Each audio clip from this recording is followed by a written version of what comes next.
Bueno, buenas noches. La Fundación Vivian Trías les da la bienvenida a esta actividad en el marco del Seminario Permanente Revolución y Guerra en España 1936-1939 y después. Agradecemos la presencia de todos, con Nagui, que ahora se fue, que somos las que estamos organizando este seminario. La idea original fue organizar una actividad por los 80 años del inicio de la Guerra Civil Española, el año pasado, y como encontramos una vastedad de temas, nos propusimos extenderlo en el tiempo. Y tenemos encaminadas varias actividades ya. La próxima va a ser un panel con historiadores para ubicar a España y el mundo en 1936 y entender las causas, o acercarnos a las causas que llevaron a la Guerra Civil Española y a la agresión del fascismo a la República Española, ¿no? La fecha que estamos manejando aproximadamente es el 25 de mayo, pero bueno, después les avisamos. Incluso estuvimos pasando para que nos dejen los mails los que quieran, para facilitarles la difusión después. En el día de hoy el tema que nos convoca es extremos de un mismo puente, arqueología de la Guerra Civil Española y el franquismo, arqueología de la dictadura uruguaya. Está a cargo de Carlos Marín, doctor en prehistoria por la Universidad Complutense de Madrid. Ha realizado numerosos trabajos de investigación arqueológica e histórica, principalmente sobre la prehistoria reciente del área cantábrica, norte de la península ibérica, y de la meseta, sector central de la península ibérica, así como de las trazas materiales de conflictos contemporáneos, arqueología de la Guerra Civil Española y el franquismo, dictaduras del Cono Sur americano, Uruguay, Argentina y Chile. En el caso de las dictaduras del Cono Sur, destaca su actuación como perito judicial y colaborador de peritajes judiciales en causas desarrolladas tanto en Uruguay, en centros clandestinos de detención y cementerios clandestinos del departamento de Montevideo, como en Argentina, especialmente en centros de detención y fosas de la región de San Juan. Carlos vino a trabajar, vino con una beca postdoctoral de la Agencia Nacional de Investigación e Innovación a trabajar al GIAF, al Grupo de Investigación en Antropología Forense, en el 2014, y la beca era un proyecto de investigación para comparar las arqueologías de las dictaduras del Cono Sur, Argentina, Uruguay, Chile, y el caso español. Y actualmente está trabajando como perito arqueólogo en Argentina en causas judiciales de crímenes de lesa humanidad en las provincias de San Juan y Santa Fe. Le damos la palabra a Carlos. Muchas gracias. Bueno, muchas gracias a la Fundación por haberme invitado. La idea primera que teníamos era hablar de la arqueología de la Guerra Civil Española. Luego, hablando con vosotras, vimos la posibilidad de, como yo he trabajado en el GIAF durante 2 años y sigo vinculado también a investigaciones de centros clandestinos en Uruguay y estoy trabajando en causas judiciales en Argentina, poder hacer una mínima comparativa. Entonces, bueno, vais a ver que en el PowerPoint voy dando algunos saltos entre España y Uruguay, un poco desordenado, pero espero que me lo sepáis perdonar.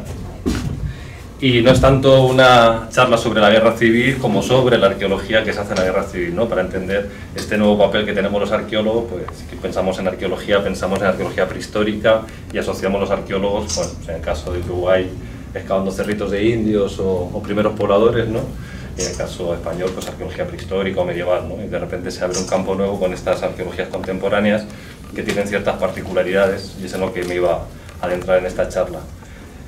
Vamos a ver diferentes ejemplos de arqueología de la guerra civil, sobre todo en fosas comunes, en campos de batalla y en centros de represión, que son los proyectos en los que he trabajado con los compañeros que están en España y sigo trabajando. El último fue en el mes de julio pasado y ahora el próximo mes de julio vamos a seguir con otra nueva campaña. Llevamos desde el año 2006 hasta ahora ininterrumpidamente trabajando todos los años. Y terminaremos con un vídeo, así que hicieron unos amigos en una jornada de puertas abiertas cuando estábamos excavando en un destacamento penal en la Sierra de Madrid, un pequeño vídeo así muy casero, pero bueno, que mejor que en el PowerPoint, pues ya que tenemos el vídeo, cerraremos con eso. Cualquier cosa que queráis ir preguntando, interviniendo, mientras está la charla, pues bienvenidas sean vuestras aportaciones, y si no, al final espero que haya un pequeño debate o como sea. Bueno, antes de empezar, en todo lo que hacemos de arqueología de la guerra civil lo vamos subiendo en este blog, Guerra en la Universidad, .blogspot. Bueno, si tenéis interés por algún tema concreto, ahí si entráis, pues llevamos desde el año 2008 metiendo la información a este blog. Ahí también se pueden descargar los artículos y los informes. Lo primero que iba a comentar es que toda esta materialidad con la que trabajamos en España, de la guerra civil y del franquismo, no somos los primeros en llegar a ella, sino que ya desde el propio franquismo era una materialidad bastante trabajada, ¿no? De hecho, cuando pensamos en exhumaciones de la guerra civil, pensamos en las exhumaciones modernas, ¿no? Que se hacen con criterios científicos en los últimos años, pero exhumaciones de la guerra civil hay desde el propio 1936, la mayor parte de ellas llevadas por el bando franquista, ¿no? Que son los caídos por Dios y por España, como ellos llamaban. Ahí veis una fotografía de exhumaciones de supuestas víctimas del terror rojo, que en algunos casos sí lo fueron, evidentemente, que fueron exhumados, identificados y enterrados con todos los honores, y de hecho fueron elementos, estos muertos caídos por Dios y por España, fueron protagonistas de los discursos que se implantaron luego por el régimen franquista, ¿no? Por otro lado también tenemos los campos de combate, los campos de batalla. No nos estamos inventando nada nuevo los arqueólogos hoy en día cuando queremos musealizar estos espacios y hacer parques arqueológicos y difundir qué es lo que ha pasado en estos lugares. Ahí tenéis fotografías de la Ciudad Universitaria de Madrid, del sitio donde yo he estudiado, la Universidad Complutense, que fue uno de los campos de batalla más duraderos de la guerra civil y más simbólicos, ¿no? Cuando terminó la guerra hubo un debate bastante serio en el bando franquista desde el año 39 hasta el año 43 o 44, que se decide reabrir la ciudad universitaria y se reconstruye. En esos años estuvo musealizado el campo de combate de la ciudad universitaria. De hecho, se hizo una maqueta a escala. Los lisiados de guerra del bando franquista iban a ser los encargados de enseñar ese campo de combate, y de hecho se puso una cartelería, como veis abajo, bastante significativa, que dice ellos y nosotros, ¿no? Veis que no es una musealización muy ecuánime, que está clara que es tendenciosa, ¿no? Pero bueno, como es todo esto, cuando llegamos nosotros en los últimos años, no es que partamos de cero, ¿no? Sino que partimos ya de unas musealizaciones o intentos de musealizaciones hechos por el franquismo. Otros escenarios de combate son también muy simbólicos, son por ejemplo Belchite, ¿no? El pueblo de Belchite. Ahí veis el número 1 a la izquierda de la revista Reconstrucción, que es la revista de la Dirección General de Regiones Devastadas, que es esta dirección nacional que impulsó Franco para reconstruir los pueblos que quedaron destruidos durante la Guerra Civil. Y ahí veis que dice: yo os juro que sobre estas ruinas de Belchite se edificará una ciudad hermosa y amplia como homenaje a su heroísmo sin par. Realmente es curioso porque en el discurso franquista Belchite quedó destruido por la barbarie marxista, cosa que es falsa. Hubo dos ataques a Belchite, uno por parte de las brigadas internacionales y fuerzas del ejército republicano, que se consigue tomar el pueblo en la ofensiva Zaragoza, que bueno, al final acaba abortada la ofensiva Zaragoza, pero hay ciertas localidades como esta de Aragón que sí se toman, y posteriormente, unos meses después, los franquistas vuelven a tomar el pueblo, y ahí es cuando sufre la destrucción más grave en esa toma de los franquistas. No obstante, en el discurso franquista evidentemente es la barbarie marxista la que destruyó Belchite, ¿no? Es curioso porque el pueblo se podría haber reconstruido, lo único que por una cuestión ideológica y simbólica Franco decidió dejar estas ruinas como ejemplo de la barbarie marxista y se construyó un pueblo nuevo al lado, el Belchite Nuevo, que es bastante interesante, que fue construido con mano de obra esclava. Mucha de esa mano de obra eran brigadistas internacionales que estaban en un campo de concentración, en dos campos de concentración allí en las afueras de Belchite Nuevo. Pero veis, ¿no?, toda esta gestión, ¿no?, que hace el propio franquismo de las ruinas de la guerra civil, ¿no? Volviendo a la Universidad Complutense, cuando se decide reabrir la Universidad Complutense en el año 44, Franco se arroga la iniciativa de la Universidad Complutense cuando era un proyecto que venía de los años 20 y ya estaba en los primeros cursos que se estaban dictando, fueron justo en el año 36, la guerra civil truncó sus primeros cursos, ¿no? Cuando se reabre la ciudad universitaria, la Universidad Complutense, lo que se hace también es toda una monumentalidad fascista que sigue hoy en día. Ahí lo que tenéis es una de las principales entradas a Madrid, y donde veis el Arco de Triunfo es donde empieza justo el campus de la ciudad universitaria. Bueno, pues veis ahí esa capilla, monumento a las víctimas del bando franquista, solamente a los caídos de un lado, los caídos por Dios y por España, el águila fascista. Es el Ministerio del Aire, que está donde estaba la antigua cárcel modelo, que se hace a imitación del Ministerio del Aire nazi, pero con esas influencias también herrerianas de la arquitectura franquista, ¿no?, con ese aire imperial de la época de Felipe II, y ese arco de triunfo que sigue ahí diciendo que Franco ganó la guerra, abrió la ciudad universitaria, etcétera. Y eso sigue así tal cual, ¿no? No ha habido ningún discurso democrático que, no sé, que le dé una vuelta a toda esta monumentalidad por la que pasan miles de personas todos los días y que ya tiene naturalizada, ¿no?, en sus movimientos cotidianos. Otro ejemplo claro de monumentalidad fascista es el Valle de los Caídos, que como sabéis es donde está enterrado Franco y José Antonio Primo de Rivera, fundador de la Falange, y hay miles de esqueletos de los dos bandos que en los años 50 y 60 se llevan allí, sin consentimiento de los familiares evidentemente, y se construye toda esta basílica, que tiene una parte subterránea. Toda la galería principal llega a una sala que está justo en la vertical de esa cruz, que es gigantesca. Está como a 60 kilómetros de Madrid, desde Madrid capital se ve perfectamente la cruz, para que os imaginéis el tamaño que tiene, y hay mucho debate hoy en día sobre qué hacer en este lugar. Y también es interesante decir que esto se construyó con mano de obra esclava, ¿no?, con presos republicanos.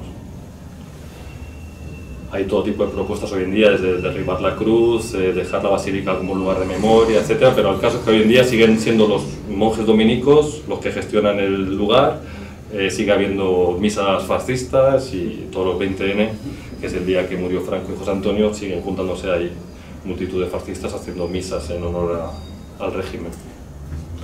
Esta monumentalidad está repartida por toda España. Si viajáis por España vais a ver este tipo de monumentos, ¿no?, al fundador de Falange, pues a uno de los fundadores, Onésimo Redondo o General Mola, pues bueno, monumentos gigantescos que están por toda la geografía española.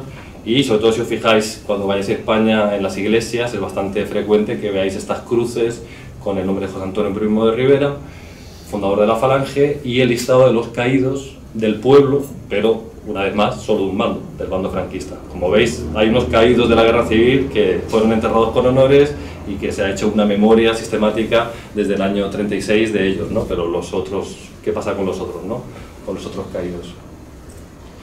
Bueno, pues esos otros caídos, no en la guerra, sino por la represión, se calcula que son unos 150.000 personas, ¿no? España es el segundo país del mundo con más desaparecidos después de Camboya. Eso hay que tenerlo en cuenta. Ahí tenéis un mapa tentativo de las fosas comunes que hay en España. Hay muchas más y se calcula eso. Por ejemplo, en la causa que llevó el juez Garzón, la cifra de 150.000 represaliados era más o menos la que se manejaba. Puede ser que sea superior. Insisto, son represaliados, no son caídos en combate, no son muertos en combates de la guerra civil, sino represaliados directos por el bando franquista. Los represaliados del bando republicano se calcula que son unos 30.000, o sea, estos muertos por el terror rojo se calcula que son unos 30.000, que son esos que ya se exhumaron desde antes que terminara la guerra.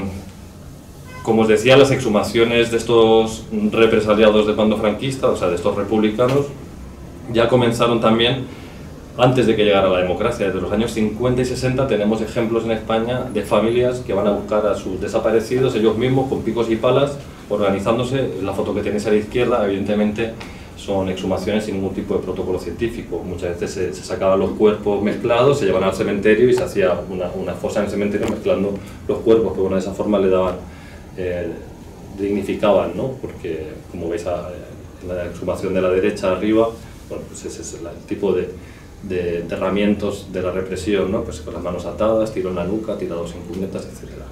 Y ahí abajo a la derecha lo que tenéis ya es una exhumación hecha con protocolos científicos, ¿no?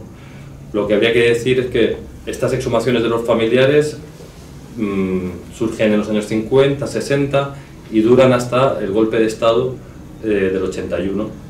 Ya en plena democracia se dio el golpe de Estado de Tejero en el año 81 y ahí otra vez se reimpuso el miedo y como que pararon esas exhumaciones, ¿no?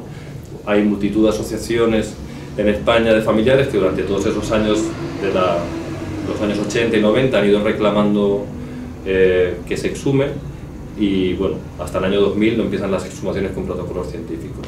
Lo que quería marcar aquí es que, bueno, es un pedido de los familiares y de las asociaciones que se hace a los arqueólogos para dejar de exhumar como hacían ellos, ¿no?, de forma improvisada, y que se exhume de una forma científica que permita la identificación de los cuerpos.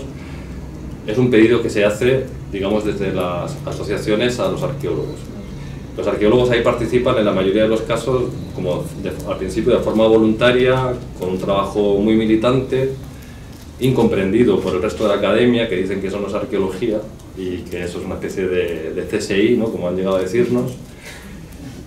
os digo, un trabajo voluntario, en la mayor parte de los casos no remunerado, con gran variedad de grupos trabajando en España, con diferentes calidades también en las actuaciones arqueológicas y los protocolos que seguían, y que solo ha sido financiado a nivel estatal por la Ley de la Memoria Histórica entre el año 2007, que se aprueba por el Partido Socialista, aunque es una iniciativa de Izquierda Unida, del Partido Comunista, pero al final lo acaba apoyando el Partido Socialista, que está en vigor desde el año 2007 a 2012. Nosotros hemos hecho algunas de las excavaciones que vais a ver ahora con dinero de la Ley de la Memoria Histórica, pero en el 2012 Mariano Rajoy, que ha estado estos días aquí de visita, decide no anular la ley, pero sí dejarla sin financiación, que es lo mismo. Es decir, la ley sigue vigente, pero no hay financiación. Entonces, desde el año 2012 hasta ahora ha habido muy pocas exhumaciones. Cuando se han hecho con trabajo voluntario completamente, nadie ha cobrado un duro de ellas, y en algunos casos financiadas pues por sindicatos noruegos o por, bueno, haciendo crowdfunding, todo tipo de situaciones. Como os decía, es en el año 2000 cuando surge esta nueva arqueología de la guerra civil. Por un lado, las exhumaciones, esa fue la primera hecha con protocolos científicos en León, en Prianza del Bierzo, y impulsada por la Asociación para la Recuperación de la Memoria Histórica, que es una asociación que trabaja a escala estatal, y paralelamente, justo también en el año 2000, se hacen las primeras excavaciones arqueológicas de trincheras de la guerra civil, en ese caso Casas de Murcia, que está en Madrid. Muchas de estas excavaciones primeras se hacen por todo el boom inmobiliario y urbanístico que hay en España. Pues bueno, para liberar terreno para la construcción hay que hacer excavaciones arqueológicas de lo que haya, sea un yacimiento prehistórico de la guerra civil, y muchas de esas trincheras se excavan en ese contexto, no con un fin de investigación, que es lo que hemos hecho nosotros, como vais a ver ahora. También me gustaría decir que no todas las asociaciones en España están a favor de las exhumaciones. De hecho, por ejemplo, en Asturias hay varias asociaciones que están en contra, porque, bueno, eso lo veremos más adelante, pero plantean que se están destruyendo pruebas judiciales. En caso de que algún día en España haya justicia y se puedan utilizar estas exhumaciones como pruebas de los delitos de lesa humanidad, dice que se están destruyendo, ya que no se está personando ningún juez, no se está personando la justicia en estas exhumaciones, ¿no? Entonces están en contra, hay un debate ahí abierto. Y no le falta razón en algunas partes, pero claro, habría que pensar que priorizamos, si la justicia o el derecho de los familiares a poder recuperar a sus seres queridos y enterrarlos, ¿no? Entonces ahí está el debate. Como os digo, desde el año 2000 lo que surge es un boom de estas exhumaciones, y empiezan a aparecer, digámoslo así, muertos por todos lados, ¿no? Y de hecho, como dice Paco Ferrandi, que es un antropólogo español, se crean estos nuevos regímenes necropolíticos, ¿no? Los muertos parece que tienen una segunda vida, y empieza a generarse muchos debates políticos con estos muertos de la guerra civil como protagonistas. Y asociado a ello, el papel del arqueólogo empieza a cobrar una cierta importancia como criterio técnico en los debates públicos que se dan, porque, bueno, como sabéis, la transición española no fue muy diferente a la uruguaya. Se hace sobre el sepultamiento del pasado, ¿no? Y sobre la negación de las víctimas, y esta aparición de estas víctimas pues es un boom, ¿no? que le da un mazazo a todos los discursos que habían cerrado la transición, y digamos que se vuelven a abrir gran cantidad de debates. Con otra vez en eco, ¿no? Navi, que te gustaba, creo que también simboliza bastante bien esto, ¿no? Como la transición española se hace sobre, ¿no? el sepultamiento de todas estas víctimas del franquismo, ¿no? Y como a partir del año 2000 empiezan a aparecer todos estos muertos. Ahí veis abajo a la derecha un mapa ya de fosas exhumadas, y arriba una exhumación en Burgos con Paco Echeverría, entrevistando a uno de los familiares de esas personas que están ahí, que se están exhumando, que es uno de los principales antropólogos forenses que excava en España. Más o menos a día de hoy, aunque esto va variando a mucha velocidad, estamos hablando de unas 278 fosas excavadas y unos 5.000 esqueletos recuperados desde el año 2000 hasta la actualidad. Y como os decía, todo este paisaje de los muertos que aparece, este nuevo régimen necropolítico, tambalea la transición, ¿no? La verdad y memoria que tambalea el orden del 78. Nosotros lo llamamos orden del 78, ¿no? La Constitución española, el periodo democrático del 78, lo llamamos régimen del 78, y como esa transición cerrada en falso sobre la negación de toda la violencia física y política del franquismo, pues de repente se tambalea, ¿no? Todos estos muertos como una especie de caja negra que se abre por el trabajo de los arqueólogos y que tiene efectos más allá de lo que nosotros ni siquiera conseguimos conceptualizar, ¿no? se asumen a nivel popular todos estos muertos y si hay una lucha hoy en día para revisar todo este régimen del 78 y de la transición española sobre verdad y justicia y memoria. Vamos a pasar rápidamente al caso uruguayo. Bueno, explicaros esto a vosotros es una tontería porque lo tenéis muy sabido, ¿no? Pero cuando hablamos de las búsquedas de desaparecidos en Uruguay estamos hablando de no más de 40 casos, ¿no? Porque de los 200 detenidos desaparecidos que se calcula un poquito menos, 40 estarían en territorio uruguayo. Lo que es interesante del caso uruguayo también es la variedad, el número y variedad de centros represivos que hay durante la dictadura, ¿no? Tenemos centros de detención, centros clandestinos de detención, cárceles políticas y cárceles comunes. Como veremos, estos espacios son muy interesantes para la interpretación histórica del periodo, pero el grupo de arqueólogos que ha trabajado en Uruguay no les ha hecho prácticamente caso porque sus cometidos no son esos, sus cometidos son específicamente la búsqueda de detenidos desaparecidos. Bueno, por hacer un repaso cómo se llega a esta situación, igual que veíamos en el caso español, bueno, en el caso uruguayo es que no tiene sentido que os lo cuente porque lo sabéis mejor que yo, ¿no? Pero el mazazo que supuso el referéndum del 89, ¿no? Hace que todas las reivindicaciones a nivel social queden ahí unos años al comienzo de los 90 sepultadas y ya a partir del 95 se empieza a dar una nueva fuerza a estas reivindicaciones con la asociación de familiares y asociaciones nuevas que aparecen como Hijos o Plenaria Memoria y Justicia, y se consigue en el año 2000 por fin que Familiares sea atendido por primera vez por un presidente elegido democráticamente, que es Jorge Valle. Se hace la Comisión para la Paz con ese informe final tan discutido que avala la versión de las Fuerzas Armadas, ¿no? Con esta famosa Operación Zanahoria que luego veremos más adelante, donde se dice que no, que todos los asesinados políticos han sido exhumados, quemados y tirados al mar, ¿no? Esa es la versión oficial que se instala con la Comisión para la Paz. Bueno, en el 2005, cuando gana las elecciones Tabaré Vázquez, se da la ley de caducidad que se aprobó en el 86, como sabéis, tiene un artículo 4 por el cual el gobierno tiene la obligación de la búsqueda de los detenidos desaparecidos y se pone en marcha. O sea, después del 86 al 2005, ¿no? Han pasado casi 20 años que ese artículo 4 estaba vigente, pero nunca se había puesto en marcha. Es cuando se le pide al rector de la UDELAR que conforme dos equipos, un equipo de arqueólogos y un equipo de historiadores. El equipo de arqueólogos es el Grupo de Investigación de Antropología Forense, el GIAF, y el de historiadores RICO. O sea, el de historiadores está dirigido por Álvaro Rico, ¿no? decano de la Facultad de Humanidades. Estos dos equipos se ponen a trabajar a la par, el de arqueólogos y el de historiadores, y pasan por toda una burocracia y una institucionalidad que va evolucionando hasta que en el 2013 se crea la Secretaría de Derechos Humanos para pasado reciente, que está Graciela Jorge como coordinadora, y luego están los coordinadores de los equipos, López Maz de arqueólogos y Álvaro Rico de historiadores, archivólogos, un representante de familiares, que es Eduardo Piroto en ese momento, y un fiscal.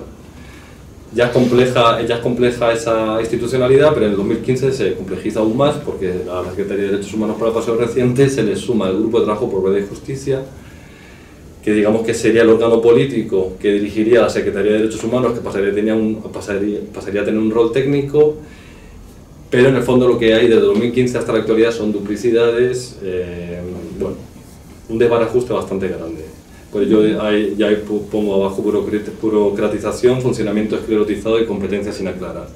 Os aseguro que estando dentro yo del GIAF, desde que surgió el Grupo de Trabajo por Verdad y Justicia, cada vez ha sido más complicado trabajar, no se sabe a quién le tienes que pedir permiso, etc. Y hoy en día, bueno, ahora lo veremos en la siguiente diapositiva, pero va peor, porque yo acabo de publicar un artículo ahora a finales del año pasado en el que recomendaba que el GIAF siguiera estando en la UDELAR y que cada vez tuviera más autonomía dentro de la UDELAR como grupo de investigación. Me parece que es la única forma en la que se puede asegurar la independencia política del equipo, estando dentro de la UDELAR. Lo que ha pasado justo cuando yo publicaba el artículo es todo lo contrario, ha salido de la UDELAR y ahora es presidencia del gobierno la que controla directamente al grupo de arqueólogos. De hecho, los arqueólogos más críticos se les ha invitado a marcharse. Han salido 3 en el mes de diciembre, 3 compañeros, y ya en el 2014 había salido López Maz como coordinador. Digamos que Alicia Luciardo, que es la antropóloga forense, está haciendo las veces de coordinadora en este momento. Pero si veíamos que en el caso español el problema era la financiación, pero que los grupos sí que tenían autonomía científica para actuar, para responder las preguntas que ellos planteaban. En el caso uruguayo es todo lo contrario, la financiación está descartada, no hay problema, tienen los arqueólogos su contrato durante un año, pero hay un control político férreo de los trabajos, y a mí eso me parece bastante grave, del caso uruguayo. Lo que no entiendo muy bien es, con todo el respeto, pues si hay alguien de familiares aquí, no entiendo cuál es el papel de familiares en todo esto, porque todo este proceso está siendo avalado por familiares, pero creo que están tirando piedras contra su tejado, sinceramente. Creo que habría que abogar en el caso uruguayo por otro tipo de investigaciones. Bueno, os pongo ahí algunos datos. López Mas ha sido el coordinador hasta el 2014, que se le invitó a irse también por desavenencias, especialmente con familiares. De esos 40 posibles enterramientos que hay en Uruguay, solo ha habido 4 hallazgos en 11 años de trabajo, con miles de metros cúbicos. Esto a veces la sociedad uruguaya no lo sabe, pero se trabaja continuamente desde 2005 hasta el día de hoy. O sea, miles de metros cúbicos de tierra los que se están moviendo en cuarteles militares en Uruguay. Lo que pasa es que es noticia cuando hay un hallazgo, pero no se sabe todo ese trabajo cotidiano, que es un trabajo un poco como buscar una aguja en un pajar, porque no contamos con buena información. No hay información de partida buena. Entonces es curioso el caso uruguayo, porque es el gobierno el que está ordenando los trabajos, controlando directamente políticamente los trabajos, pero no está habilitando una información que permita resultados. Pues casi pareciera más que lo que se quiere aparentar es que se está trabajando, pero que no haya resultados. Y a mí me parece que eso es peligroso. Ahí pongo un dato que no es baladí: el EAF, el equipo argentino de antropología forense, como referente de autoridad. Es cierto que cuando se conformó el equipo uruguayo en el 2005, pues se partía de nada, porque no había ninguna tradición de ese tipo de arqueología en Uruguay, entonces se echó mano del EAF, que es un referente internacional, que llevan trabajando desde el 84 y es un referente en todo el mundo. El problema es que este referente de autoridad del EAF no deja de tener ciertos problemas. En el año pasado, después de que José López Mas dejara abierta la posibilidad de exhumar en los galpones del SMA, al lado del batallón 13, partiendo de la hipótesis de que puede haber fosas tanto individuales como comunes debajo de algunos de los galpones, y ya se había conseguido que el ñato Huidobro diera la orden para vaciar los galpones. Se habían vaciado ya, se habían sacado todos los tanques, se había sacado todo el armamento, estaba ya dispuesto para que se exhumara allí. Evidentemente había que romper unos suelos de hormigón, o sea, era una exhumación un poco más compleja, pero había que romper esos suelos. Pero bueno, es nuestro trabajo habitual, romper esos suelos y comprobar si hay o no hay restos. Hasta que no se excava no se puede saber. Desde el GIAF se decidió que no se iba a excavar, y como argumento se puso el criterio de autoridad de un miembro del EAF, Miguel Nieva, que vino a Uruguay en esas fechas, y Michelini dijo que los expertos del EAF habían dicho que no era pertinente excavar en esos galpones. Bueno, este Miguel Nieva, la semana pasada se le ha expulsado del EAF, y de hecho en las causas judiciales que estamos teniendo en Rosario, el fiscal se fue a reunir con la gente del EAF y le dijo que no quería contar más con Miguel Nieva como perito por la mala calidad de sus informes. Se han depuesto el criterio técnico de Miguel Nieva, que ni siquiera estaba recibido hasta hace muy pocos años, contra el criterio técnico de José López Mas, que queramos o no, es doctor en arqueología y llevaba trabajando en esto 10 años. Se le pueden criticar muchas cosas a Pepino, pero creo que en este sentido no le veo ningún sentido. Más que nada porque una vez que se sale del SMA y del batallón 13 no se sabe cuándo vamos a poder volver a entrar. Entonces son unos ámbitos de investigación que igual, no sé, ¿qué pasa si en las próximas elecciones gana la derecha y todo esto se desarticula y no podemos entrar nunca más en el SMA? Bueno, luego hay una serie de cuestiones como la financiación pública de estos equipos, que no ha quedado del todo claro cuánto dinero se ha gastado en ello. Yo creo que como un trabajo público que es, debería estar todo esto con taquígrafos, ¿no?, en una página web como la Secretaría de Derechos Humanos, pero bueno, no se sabe muy bien. Hay cierta incertidumbre laboral también de los compañeros, porque no trabajan de continuo, sino que ellos tienen unos contratos anuales, y cuando termina el contrato siempre están 2 o 3 meses negociando el siguiente contrato, entonces ahí se dan unos meses siempre de inseguridad laboral. Y es importante marcar que, bueno, en el caso uruguayo se trabaja siempre dentro de causas judicializadas, especialmente desde 2011, ¿no?, con la sentencia Gelman. Pero también podríamos decir que ya que está la presidencia del gobierno controlando directamente estos trabajos, ¿por qué no se trabaja también al margen de causas judiciales? Muy bien que se trabaje dentro de causas judiciales, pero ¿por qué no mandan a estos arqueólogos y a estos historiadores a trabajar en todo este amplio elenco de materialidad de la dictadura que hay por investigar en Uruguay y que no se está investigando, ¿no? Y luego, cuando veáis por ahí que desde el 2005 se ha llevado un trabajo interdisciplinar, bueno, ponerlo en duda. Yo os aseguro que del 2005 al 2015 el equipo de arqueólogos y el equipo de historiadores no han tenido una reunión entre ellos, han trabajado de forma completamente independiente y no han cotejado ni siquiera la información, ¿vale? O sea que un poco, porque se habla mucho a nivel público, trabajo interdisciplinar, pero no ha sido tan así. El caso es que, sea como fuere, con este panorama tan negro que estoy poniendo, el caso uruguayo también, igual que en el caso español, estos 4 hallazgos, estos 4 cuerpos que se han recuperado en estos 10 años, también ha dado también un mazazo, ¿no?, a los discursos de la transición, a estos discursos forjados por Sanguinetti, como bien sabéis, y que son tan parejos con los que forjó Felipe González en la transición española. Y vemos cómo este trabajo arqueológico y estas exhumaciones empiezan a utilizarse a nivel público, ¿no? Lo vemos ahí en la Marcha del Silencio, empiezan a aparecer en los medios de comunicación, estos huesos dan un revulsivo, ¿no?, en la sociedad uruguaya. Se obliga también a que los presidentes del gobierno tengan que hablar públicamente sobre estos hallazgos, que no es menor este caso.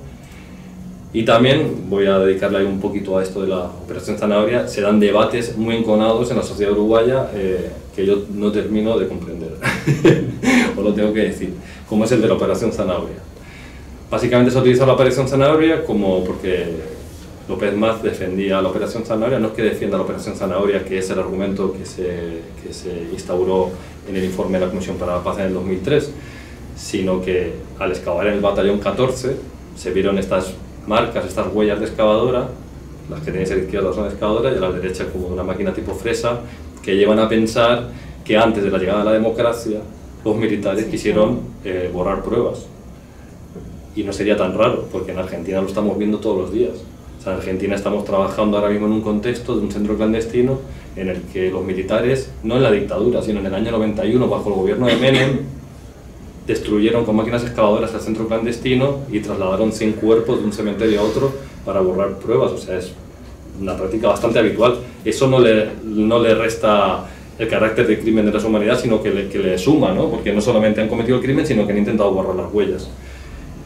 Estas marcas no quiere decir que no haya existido la Operación Zanahoria, sino que no fue exhaustiva, porque estas marcas aparecen a 200 metros donde aparecieron 2 cuerpos en el año 2011. Es decir, lo que podemos pensar es que sí que hubo un intento por parte de los militares de borrar las evidencias de los crímenes de lesa humanidad, pero que no consiguieron borrarlos por completo. O sea, me parece más interesante esta lectura que la lectura que se ha hecho, de nuevo, desde familiares y desde buena parte de la sociedad uruguaya, de que defender esto es defender que no hay posibilidad de nuevos hallazgos en Uruguay. Eso es mentira, sino que creo que complejiza un poco el tema, ¿no? Bueno. Volvemos otra vez, por eso voy dando salto, volvemos a España. Perdonad un poco por el desorden. Como veíamos en el caso uruguayo, está todo dentro de causas judiciales, especialmente desde el año 2011. En el caso español se lucha porque se pueda investigar dentro de causas judiciales, pero se niegan en banda a los gobiernos, tanto socialistas como del Partido Popular. De hecho, el Tribunal de Derechos Humanos de la Unión Europea le insta al gobierno a que aplique la legislación internacional. Desde la ONU también se le insta al gobierno a que aplique la legislación internacional, y lo que hace el gobierno español es ampararse en la ley de amnistía del año 77, que es preconstitucional, porque como decía antes, la Constitución española es del 78, y no obstante los crímenes de lesa humanidad no prescriben, y aunque esté esta ley de amnistía se podría seguir investigando. Como os decía, hay asociaciones que están en contra de las exhumaciones por este motivo, pero la mayor parte sí que sigue exhumando. También esta foto me parecía significativa porque tenéis ahí a Ñora Cortinas de las abuelas de Madre de Plaza de Mayo en esta exhumación de Burgos de Valde de Noceda, ¿no? Como estos esfuerzos de verdad, memoria y justicia, en España se habla de memoria histórica, aquí se habla de verdad, memoria y justicia, cómo se están dando ¿no? como pasos y saltos en estas tradiciones de lucha entre los dos lados del Atlántico, ¿no? Se están como reforzando mutuamente, ¿no? Ahora voy a pasar a algunas de las investigaciones que hemos realizado nosotros, ¿no? Si veíamos antes ese paisaje monumentalizado fascista en la ciudad universitaria, nosotros, aparte de que era el lugar donde habíamos estudiado la carrera, nos interesaba ver qué había debajo de ese paisaje, ¿no? De la monumentalidad fascista. El caso es que lo que veis a la derecha es el frente de guerra estabilizado más largo de la guerra civil durante 2 años y medio. En noviembre del 36, Franco está a las puertas de Madrid, está a punto de tomar la capital y se genera una reacción heroica del pueblo madrileño, ayudado por las brigadas internacionales, que es la primera vez que entran en combate, el 9 de noviembre del 36, la 11 Brigada Internacional y unos días después la 12 Brigada Internacional, milicias anarquistas de Durruti que vienen de Aragón, el quinto regimiento de los comunistas. El caso es que se consigue parar los pies al franquismo y se genera ahí un frente de batalla estabilizado que, como os digo, es el más largo de la guerra civil. Nosotros nos pusimos a investigarlo en el año 2008 y desde entonces seguimos excavando en ese lugar. Veis ahí las facultades, la facultad de medicina, las facultades históricas convertidas en frente de guerra. Esta gente, estos republicanos, están mirando hacia el hospital clínico, que fue la máxima cuña de avance de los franquistas. Hay también un mapa donde veis las facultades históricas que ya estaban en uso en ese verano del 36, con las trincheras republicanas en negro y las trincheras franquistas en gris. En algunos lugares están a 50 metros unas trincheras de otras y ahí sí estuvieron durante 2 años y medio. Durante todo este tiempo se estuvo combatiendo. Lo que pasa es que en la literatura histórica, que eso por eso también me parece interesante la mirada arqueológica, la literatura histórica, las batallas van saltando de un escenario a otro según avanza la guerra civil. Se olvidan que la batalla de la que ya no están hablando se sigue combatiendo, ¿no? La arqueología te permite acercarte a esta cotidianidad de los combates y ver que fue un lugar de muerte y de combate durante 2 años y medio. Este tipo de arqueología también es interesante, para nosotros también es un reto, sobre todo cuando venimos de la arqueología prehistórica, porque combinamos todas las fuentes históricas posibles, ¿no? Todas las que tenemos a mano. No solamente estamos trabajando la materialidad, sino que hacemos entrevistas. Ahí estamos entrevistando a un combatiente del bando franquista, estamos utilizando documentación escrita, jugamos con todo lo que tenemos a mano. Por eso es una arqueología contemporánea, la arqueología contemporánea es más rica en ese sentido, ¿no? Porque jugamos y contrastamos todas las fuentes, que a veces las fuentes históricas no son complementarias, ¿sí? A veces se contradicen o divergen, y ahí está el juego, ¿no? De la interpretación. Por ejemplo, materialidades que nos encontramos en el caso de la ciudad universitaria son estos libros que los brigadistas internacionales utilizaron como parapetos en las facultades, Facultad de Medicina, Odontología y Farmacia. Hoy en día, si vas a la Facultad de Medicina y pides este manual de fisiología de los años 20, pues te lo van a entregar con este impacto de bala, ¿no? Hay algunos que sí se han sacado de la biblioteca y están expuestos, pero otros no, otros todavía no se sabe. Y este fue por una amiga bibliotecaria que pidieron el manual, fue a buscarlo al depósito y encontró que tenía todo el impacto de la guerra civil. Todas las facultades históricas están plagadas de los combates, ¿no? De los restos de los combates. Nosotros nos dedicamos a dibujar todos estos impactos de las facultades históricas. Se puede reconstruir también bien cómo fueron los combates mediante el rastreo arqueológico de estos impactos en las fachadas de las facultades históricas. Y luego sobre todo hicimos una prospección en línea, en paralelo vamos, y en línea, una prospección clásica arqueológica de todo la ciudad universitaria, ¿no? Y ahí veis un poco todos los elementos que vamos encontrando, ¿no? Todas las líneas de ametralladoras, las trincheras, etcétera, ¿no? Y todavía siguen, ¿no? Pese a que es un lugar muy frecuentado, muy construido, que se han hecho parques entre las facultades, todavía se pueden reconocer todas estas trazas de la guerra civil. Bueno, metodología clásica con el GPS, dibujando las estructuras que vamos encontrando, ¿no? Y dándole un punto a cada resto. Ahí tenéis un ejemplo de cómo es una trinchera de la guerra civil en la ciudad universitaria hoy en día. Por ahí están los estudiantes, ellos tumbados y viendo si van a entrar en clase o no. Y esta es la que excavamos nosotros, que estaba pegada al Palacio de la Moncloa. Detrás de ese pino que tenéis a la derecha, detrás está el Palacio de la Moncloa, donde vive Rajoy actualmente, que quedó completamente arrasado durante la guerra civil. Es esa trinchera que veis ahí marcada con la flecha, es una trinchera republicana que fue construida en el año 38. Es interesante porque, como os decía, siempre se hablaba del frente de ciudad universitaria en el 36, con esta defensa heroica de Madrid, pero bueno, como veis, se siguieron construyendo trincheras y se siguió combatiendo hasta el final de la guerra, hasta abril del 39. En concreto, esta es del 38. Bueno, unos planos de los sectores que hemos excavado. Esta excavación es del 2008. Alguna de la materialidad que encontramos, ¿no? Es interesante excavar trincheras republicanas porque es bastante habitual encontrar ropa civil. Cuando excavas una trinchera franquista ves equipamiento militar, uniformes militares completos, ¿no? Y en el caso de las republicanas, pues vemos todavía que incluso en esa fecha del 38 se está combatiendo con ropa civil, ¿no? Y la alimentación pese a que están al lado de Madrid, pues gente que no podía salir de permiso de esas trincheras y estaban comiendo con esas latas que son el fósil guía, ¿no? Lo que habitualmente encontramos en las trincheras son esas latas de comida. Estas imágenes que os pongo ya son de la excavación que hicimos hace unos meses, que es la de arriba a la izquierda, es una trinchera que está un poco más arriba. Fue interesante porque pudimos ver dos líneas de trinchera, una rectificación de trincheras, como fue un frente de guerra tan estabilizado durante 2 años y medio, pues vemos rectificaciones de los trazados de trinchera. Y abajo lo que vemos es uno de los lugares de combate de las brigadas internacionales. Es interesante esa trinchera que está en la Casa de Campo, que es un parque que hay al lado de la ciudad universitaria, porque quedó fosilizada. Esta estuvo en uso entre el 8 y el 15 de noviembre del 36.